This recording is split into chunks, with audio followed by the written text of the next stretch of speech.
Hello everyone, this is Prachi. Welcome to Selection Mate. I hope आप सब बहुत बढ़िया होंगे और आपकी तैयारी भी बढ़िया ही चल रही होगी। तो क्लास नंबर आज हमारी होगी 7 नहीं 8, ठीक है। क्लास नंबर 8 होगी, प्रैक्टिस नंबर 2 है। और आप में से जो लोग पहली बार विजिट कर रहे हैं उनके लिए थोड़ा सा मैं बता देती हूँ शॉर्ट में कि हम क्या कवर कर रहे हैं और क्या नहीं कवर कर रहे हैं इस सेशन में। देखो, यहाँ पर हम तैयारी कर रहे हैं बेसिकली टीजीटी पीजीटी मैथ्स के लिए।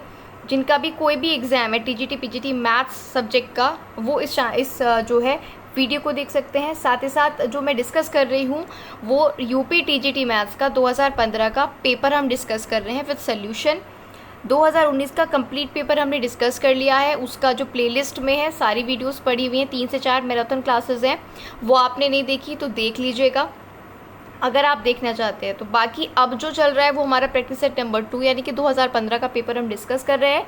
7 क्लासेस उसकी हो चुकी हैं और आज है क्लास नंबर 8। वैकेंसी अब का आपको इसका जो एग्ज़ाम है यूपी टीजीटी का मैं बात करूं तो आपको कभी भी देखने को मिल सकता है एग्ज़ाम डेट इसकी, क्योंकि जो इसका एग्ज़ाम कराएगा आयोग बनकर तैयार हो चुका है, तो कभी भी वो इसकी एग्ज़ाम डेट जारी कर सकता है। तो मैं आपसे इतना ही कहूँगी कि जहाँ से भी आप पढ़ रहे हो तैयारी अपनी करनी शुरू कर दो, ठीक है। प्रैक्टिस करनी शुरू कर दो अगर आपको ये एग्ज़ाम क्रैक करना है तो अब चल शुरू करते हैं अपना आज का वीडियो। अगर आपने अभी तक सब्सक्राइब नहीं किया है तो सब्सक्राइब करके बेल आइकन को ज़रूर प्रेस कर लीजिएगा, जिससे कोई भी वीडियो आए तो आपको उसका मिल जाए नोटिफिकेशन। चलते हैं आज के पहले क्वेश्चन पर। आपके स्क्रीन पर जो क्वेश्चन है वो है वेक्टर। टॉपिक का नाम क्या है? वेक्टर से। क्वेश्चन हिंदी इंग्लिश दोनों में है, ठीक है। मैथ्स में लैंग्वेज का ज़्यादा इशू नहीं होता है, लेकिन फिर भी जिसमें आप कंफर्टेबल हो पढ़ सकते हो। आपको 2 वेक्टर्स इसमें गिवन है, वेक्टर ए और वेक्टर बी। वेक्टर किसकी फॉर्म में लिखा जाता है? आई जे के की फॉर्म में लिखा जाता है, जिसको आई कैप जे कैप और के कैप हम बोलते हैं। अब आपको 2 वेक्टर दिए हैं और पूछा है the angle between them is what. 2 vectors हैं, उनके बीच का एंगल पूछा है। तो अगर आपसे किसी क्वेश्चन में 2 वेक्टर गिवन हो और उनके बीच का एंगल पूछे तो आपको कौन सा फॉर्मूला यूज़ करना है? तो फॉर्मूला देख लीजिए आपको कौन सा यूज़ करना है। सीधा सीधा फॉर्मूला क्या है? कॉस थीटा बराबर vector A dot vector B upon mod of A mod of B. यानी जो 2 वेक्टर्स गिवन हैं उनका तो डॉट प्रोडक्ट ले लीजिए और अपॉन में उनका अलग अलग मॉड ले लीजिए, ठीक है। डॉट प्रोडक्ट कैसे लेते हैं? सिंपल है, देखिए आई के कोफिशिएंट से मल्टीप्लाई करेंगे 3 दूनी 6, जे के कोफिशिएंट की जे से तो -2 और 1 -2, 3 की करेंगे 1 से क्योंकि के का कोफिशिएंट 1 है तो 3। इतना आ गया। अब नीचे मॉड कैसे निकालते हैं? अब देखो वेक्टर ए क्या है? ये वाला है। मॉड कैसे निकालेंगे इसका जो कोफिशिएंट है उसका स्क्वायर, तो 2 का स्क्वायर 4, जे के कोफिशिएंट का स्क्वायर 1 का 1 हो जाएगा और के कोफिशिएंट का स्क्वायर, के का कोफिशिएंट कितना है? 3, 3 का स्क्वायर 9, 9 4 13 और 1 14, तो कितना हो गया? √14। ये भी क्या आएगा? √14। तो √14 कितना हो गया? 14, ठीक है। और ऊपर क्या आ गया? 7। तो ये सॉल्व करके आ गया 1/2। लेकिन ये तो कॉस थीटा बराबर 1/2 आया है, हमें एंगल चाहिए। तो एंगल थीटा बराबर क्या हो जाएगा? कॉस इनवर्स 1/2, जैसा कि आप यहाँ पर लिखा है देख पा रहे हैं। तो यही इसका जो है आंसर हो जाएगा। अब कॉस इनवर्स 1/2 आ गया है। कॉस में 1/2 किसकी वैल्यू होती है? कॉस 60 डिग्री की होती है, क्योंकि साइन 60 की क्या होती है? साइन 60 की √3/2, तो कॉस 60 की क्या हो जाती है? 1/2। तो कॉस इनवर्स से कॉस कैंसिल, एंगल क्या आ जाएगा? 60 डिग्री। मुझे उम्मीद है आपको ये क्वेश्चन क्लियर होगा। और अगर आप चाहते हो कि इस क्वेश्चन को आप कभी ना भूलो, कभी भी कहीं भी ऐसा क्वेश्चन आप सॉल्व कर दो, तो पेन पेपर लेके बैठो सेशन में, या तो मेरे साथ साथ सॉल्व करो या पूरा एक बार सेशन देख लो। उसके बाद जितने भी 4 5 6 7 क्वेश्चन सेशन में होते हैं उसको आप पेन पेपर से सॉल्व करो। कितना भी इजी क्वेश्चन है, जब तक आप पेन पेपर से सॉल्व नहीं करोगे क्लियर नहीं होगा। भले ही आपको लग रहा हो इस वक्त कि हाँ समझ आ गया, लेकिन वो एक्चुअल में समझ आता है नहीं। नेक्स्ट क्वेश्चन पर चलते हैं। sin π/18 into sine 5π/18 into sine 7π/18 का संख्यात्मक मान निकालना है, न्यूमेरिकल वैल्यू निकालनी है। सीधा बढ़ते हैं इसके सॉल्यूशन की तरफ। इसको हमने क्या कर लिया, अब आप जानते होंगे पाई की वैल्यू क्या होती है? 180। तो पाई के प्लेस पे सब जगह क्या रख दिया? 180, और उसको सॉल्व किया तो क्या आया? Sine 10 degree, sine 50 degree, sine 70 degree. Clear है इतनी बात? अब इन्होंने क्या किया? अब इन्होंने 2 से मल्टीप्लाई किया और 2 से किया डिवाइड। ठीक। और जो डिवाइड वाला 1/2 था और साइन 10 डिग्री, ये तो एक साथ रख लिया और 2 लगा दिया इसके साथ। 2 साइन ए साइन बी का फॉर्मूला ये लगाना चाह रहे हैं। किसका फॉर्मूला लगाना चाह रहे हैं? 2 साइन ए साइन बी का। और साइन ए इन्होंने इसको माना है और बी माना है इसको। 2 साइन ए साइन बी का फॉर्मूला क्या होता है? Cos A minus B minus cos A plus B. फिर से सुन लो, 2 साइन ए साइन बी का फॉर्मूला क्या होता है? Cos A plus B cos A minus B minus cos A plus B. चूंकि इसको ए माना है इसको बी, तो ए माइनस बी करेंगे तो 20 और ए प्लस बी करेंगे तो 120 डिग्री। ये जो साइन के 4 फॉर्मूले होते हैं ना साइन और कॉस में, ये याद ज़रूर रखना, ये कहीं भी ना कहीं आपसे क्वेश्चन में यूज़ कर लिए जाते हैं। अब देखो, कॉस 20 की वैल्यू तो नहीं पता है, लेकिन कॉस 120 की वैल्यू हमें पता है -1/2 होती है। कॉस 120 की वैल्यू कितनी होती है? -1/2। तो -1/2 और माइनस क्या हो जाएगा? प्लस का 1/2। क्लियर है इतना? अब आगे क्या करेंगे? अब आगे हमने क्या किया? साइन 10 की और 1/2, बाहर क्या था हमारे पास? 1/2 साइन 10, इसकी मल्टीप्लाई अंदर कर दी। तो अंदर कर दी तो 2 टर्म बन गई, एक तो ये बन गई और एक टर्म बन गई ये। ठीक। अब हमने क्या किया? इसमें पूरी टर्म में क्या कर दिया? 2 से फिर से क्या कर दिया? यहाँ पर हमने 1/4 कॉमन ले लिया। इस पूरी टर्म से क्या किया? 1/4 कॉमन ले लिया। अब चूंकि यहाँ तो 1/2 था, ठीक है, तो एक 2 यहाँ पर साथ में आ जाएगा। तो 2 साइन 10 कॉस 20 और ये तो बाहर आ गया, ये बचेगा साइन 10।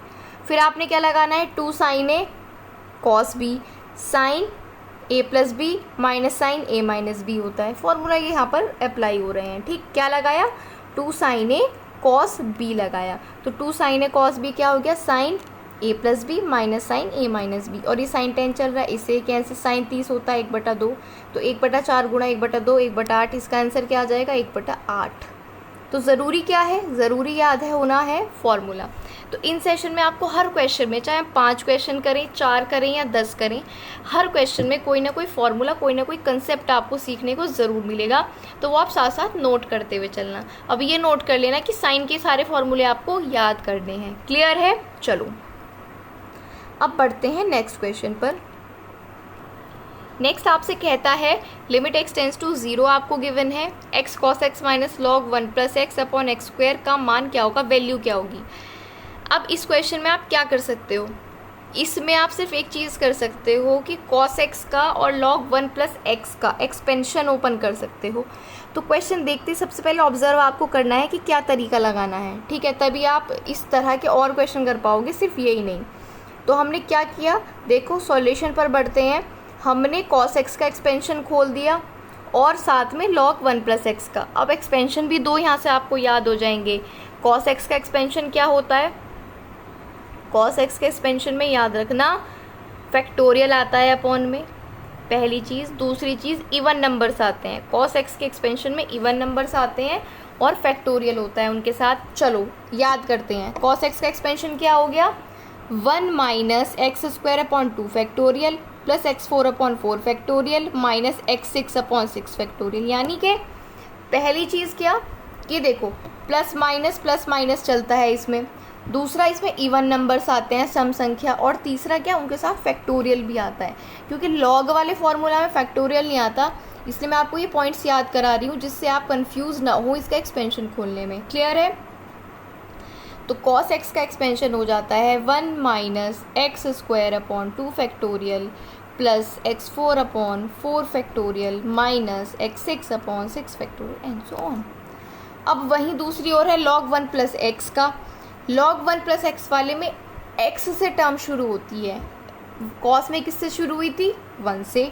log में किससे शुरू होगी? log 1 प्लस एक्स के एक्सपेंशन में x से ही शुरू होती है और फैक्टोरियल नहीं होता। बस प्लस माइनस 1 2 3 सब चल रहे हैं, ऑड इवन सब x से शुरू होगा, ऑड इवन चल रहा है और प्लस माइनस चलेगा। क्या होगा? log 1 प्लस एक्स का expansion x minus x square upon 2 plus x3 upon 3 minus x4 upon 4 plus and so on. Clear है? अब ये दोनों एक्सपेंशन नोट कर लेना, इंपॉर्टेंट है। अब क्या करोगे? देखो जब आप इसको सॉल्व करोगे अंदर ले जाके, ठीक है, x को क्या ले जाओगे? आप अंदर ले जाओगे, तो ये वाली टर्म इससे कैंसिल हो जाएंगी। ठीक है, इसकी टर्म जो है कैंसिल, कुछ टर्म्स कैंसिल हो जाएंगी और कुछ आपके पास क्या बचेगा? यहाँ पर आपके पास क्या बचेगा? ये नीचे का एक्स स्क्वायर ऐसे ही चल रहा है। जब आप x की साइड में मल्टीप्लाई कर दोगे तो एक्स स्क्वायर के साथ कॉमन टर्म क्या आएगी 1/2, ठीक है। और एक्स क्यूब, देखो एक्स क्यूब यहाँ पर है, इसके साथ कॉमन टर्म क्या आएगी 1/2 प्लस 1/3। ऐसे ही क्या ले लेंगे, कॉमन ले लेंगे। उसके बाद यहाँ पर थोड़ा ही डायरेक्टली क्वेश्चन किया गया है, मैं आपको इसके स्टेप्स बता देती हूँ कैसे करने हैं। देखो तब आपने इतना कर लिया है ना, ये आपने सीधा यहाँ पर एक्सपेंशन खोला है। अब आप क्या करोगे, अब आप इन दोनों टर्म्स को सेपरेट कर लो, यानी कि इसके अपॉन में अपॉन एक्स स्क्वायर अलग कर लो और इसके अपॉन में एक्स स्क्वायर अलग कर लो। उसके बाद क्या करोगे, एक एक्स से एक एक्स कैंसिल हो जाएगा इधर, और इधर भी आप एक्स कॉमन ले लेना, तो एक एक्स से एक एक्स कैंसिल हो जाएगा, तो इसके अपॉन में भी एक्स बचेगा और इसके अपॉन में भी एक्स। अगर आप चाहो तो साथ में करके फिर इनको लिख लो या साथ में ही सॉल्व कर लो, अपॉन में इनके क्या रह जाएगा, एक्स रह जाएगा। क्लियर है इतनी बात। उसके बाद आप क्या करोगे, अब यहाँ पर देखो क्या बचेगा, एक्स के बाद 1 minus x square upon 2 plus 4 वाली टर्म छोड़ देते हैं एंड सो ऑन। इधर आपके पास आ रहा है 1 minus x by 2 plus x square upon 3। देखो जब ये जो माइनस है बाहर, इसको आप ओपन करोगे तो ये 1 माइनस का हो जाएगा, ठीक, ये प्लस का हो जाएगा और ये माइनस का, तो 1 से 1 कैंसिल हो जाएगा। क्या टर्म्स आ जाएगी, एक्स अपॉन 2 माइनस 1/2 प्लस 1/3 का एक्स स्क्वायर। ये क्या है, ये एक्स है, चूँकि हम यहाँ पर एक्स मान के चल रहे हैं ना, नीचे वाला सॉल्यूशन अलग है, ठीक। तो ये क्या आ जाएगा, एक्स स्क्वायर आ जाएगा plus and so on upon में क्या चल रहा है, एक्स चल रहा है। अब देखो यहाँ पर भी एक्स है, यहाँ पर भी एक्स है और यहाँ पर भी एक्स है। अब आप लिमिट पुट करके देखो, आपने लिमिट पुट करके देखी तो यहाँ पे 0 हो जाएगा, ये भी हाँ एक्स है, यहाँ भी 0, अपॉन में भी 0, 0/0 की फॉर्म बन जाएगी। उसमें हम लगाते हैं लॉपिताज रूल या एल हॉस्पिटल रूल, कुछ लोग उसको बोलते हैं। उस एल हॉस्पिटल रूल में क्या करते हैं, ऊपर का अलग डिफ्रेंशिएशन और नीचे वाले टर्म का अलग डिफ्रेंशिएशन। तो जब आप x/2 का डिफ्रेंशिएशन करोगे तो आएगा 1/2, ठीक। नीचे वाले x का करोगे तो आएगा 1 माइनस इस वाली टर्म का करोगे तो 2x इंटू ये टर्म आएगी, ठीक।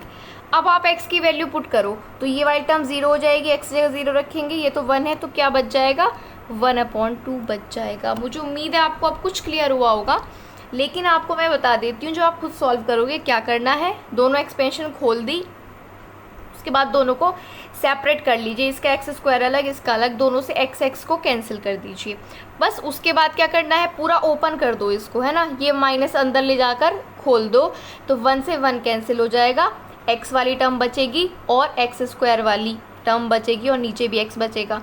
तब आप लिमिट पुट करके देखोगे तो 0/0 फॉर्म बन जाएगी, फिर आप इसमें एल हॉस्पिटल रूल लगा देना, तो आपका आंसर क्या आ जाएगा 1/2 वही बचेगा। क्लियर है। चलो चलते हैं नेक्स्ट क्वेश्चन नंबर 60 पर। 60 आपसे कहता है कि एक बिंदु पर लगने वाले 3 बल यदि संतुलन में हों तो प्रत्येक बल अन्य 2 बलों के बीच के कोण की ज्या के समानुपाती होता है। ये कौन सी प्रमेय है। If 3 forces acting at a point be in equilibrium, then each force is proportional to the sine of the angle of other 2.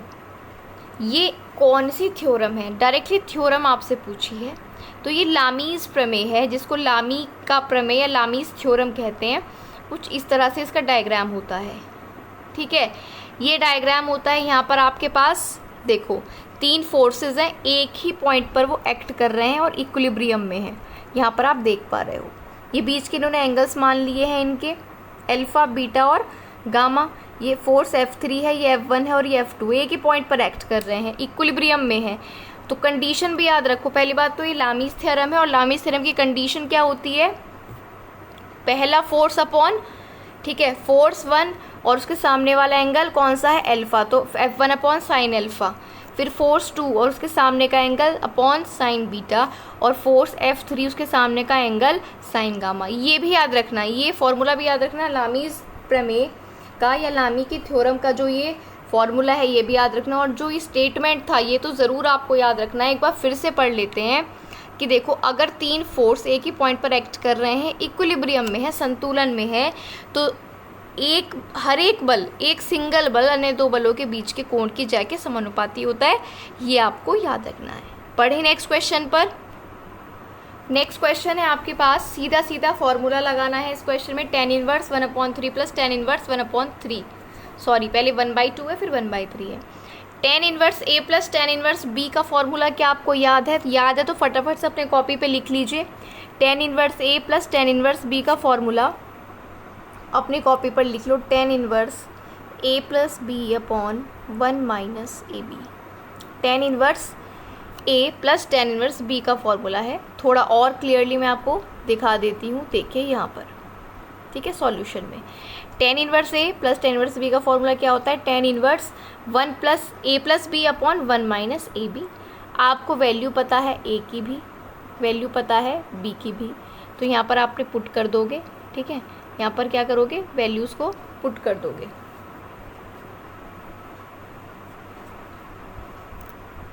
तो इसका आंसर क्या आ जाएगा, tan इनवर्स 1 आ जाएगा ये, ठीक है। यहाँ पर क्या आ जाएगा, इससे कैंसिल हो जाएगा tan इनवर्स 1, और tan में 1 की वैल्यू कहाँ पर होती है, tan 45 डिग्री पर।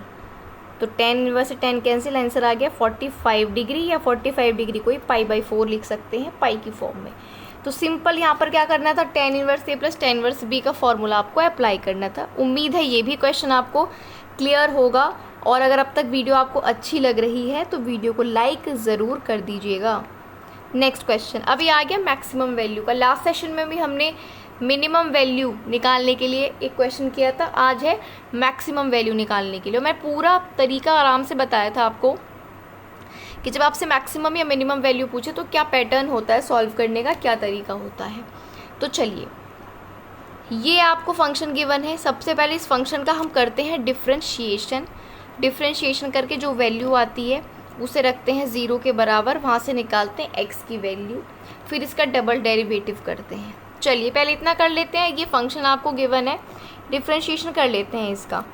तो cos स्क्वायर x है तो पहले तो 2 cos x हो जाएगा, ठीक है, 3 यहीं रखो, cos स्क्वायर x का 2 cos x और फिर cos x का माइनस साइन x, तो ये आ गया माइनस साइन x, और 3 दूनी 6 cos x, तो ये वैल्यू आ गई -6 cos x sign x।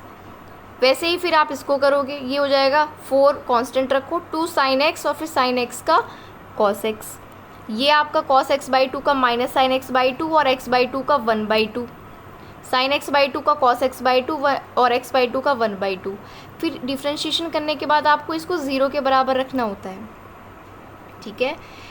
Maximum minimum value के लिए जब आपको ये निकालना होता है, डिफ्रेंशिएशन आपने कर लिया, फिर उस पूरी इक्वेशन को 0 के इक्विवेलेंट रख दो और वहाँ से x की वैल्यू निकाल लो, ठीक। तो यहाँ पर हमारे पास क्या वैल्यू बन रही है, देखो, देखिएगा, इनको जब हम आप 0 के इक्वल रखेंगे तो ये जो पूरी टर्म है 0 के इक्वल रखी जाएगी। तो अब देखो, ये 8 साइन x cos x है, ये 6 साइन x cos x है, तो 8 में से 6 जाएंगे, बचेंगे कितने, 2 साइन x cos x, तो इधर तो 2 साइन x cos x बचेगा, बराबर में इन दोनों टर्म्स को ले जाएंगे, 1/2 ये आपका हो जाएगा, इक्वल में जाएगा sign x/2 minus cos x/2। अब ये जो 1/2 दोनों में कॉमन आ रहा है, इसको भी इधर ले जाएंगे, तो 2 दूनी 4, तो ये आपका हो जाएगा 4 साइन x cos x, और इधर क्या हो जाएगा, sign x/2 minus cos x/2। अब अगले स्टेप में हम क्या करेंगे, अगले स्टेप में हम कर देंगे स्क्वायर, ठीक है। हमने दोनों तरफ क्या कर दिया है, स्क्वायर, तो 4 साइन x cos x का स्क्वायर करेंगे तो 16 साइन स्क्वायर cos x, ठीक, इक्वल में क्या आ जाएगा, ठीक है। तो यहाँ पर आगे हम क्या करेंगे, देखो हमने क्या किया, पहले वहाँ पर क्या कर दिया, दोनों साइड स्क्वायर कर दिया, तो इधर आ जाएगा 1 माइनस साइन एक्स, स्क्वायर करना तो आता है क्योंकि sine square x/2 plus cos square x/2 हो जाएगा 1, और यहाँ पर आएगा 2 साइन x/2 कॉस x/2 वो हो जाता है साइन x, तो इधर क्या आ जाएगा 1 माइनस साइन एक्स। अब देखो यहाँ पे क्या किया है इन्होंने, ध्यान से देखना, ये लाइन आ गई। अब इन्होंने क्या किया है, ये 1 माइनस साइन एक्स जो है ये इसको इधर ले गए, तो इधर ये माइनस में जाएगा, इधर ये अपॉन में नहीं ले गए, माइनस में ले गए। 16 sine square x into 1 minus sine square x minus 1 minus sine x. फिर क्या किया, ये जो 1 माइनस साइन स्क्वायर एक्स है इसको हम लिख सकते हैं 1 plus cos x 1 minus sine x, ठीक। अब इधर भी 1 माइनस साइन एक्स, इधर भी 1 माइनस साइन एक्स कॉमन ले लिया, तो ये वही लिखा है इस लाइन में, 1 माइनस साइन एक्स कॉमन ले लिया, बाकी जो टर्म बची वो ये इक्वल टू 0। अब ये तो 0 के इक्वल कोई वैल्यू में देगा नहीं, ठीक है, तो हमने 1 माइनस साइन एक्स को इक्वल टू 0 रख लिया, तो साइन एक्स की वैल्यू 1 आ गई, साइन पे 1 कहाँ होता है, π/2, तो x की वैल्यू हमें मिल गई π/2।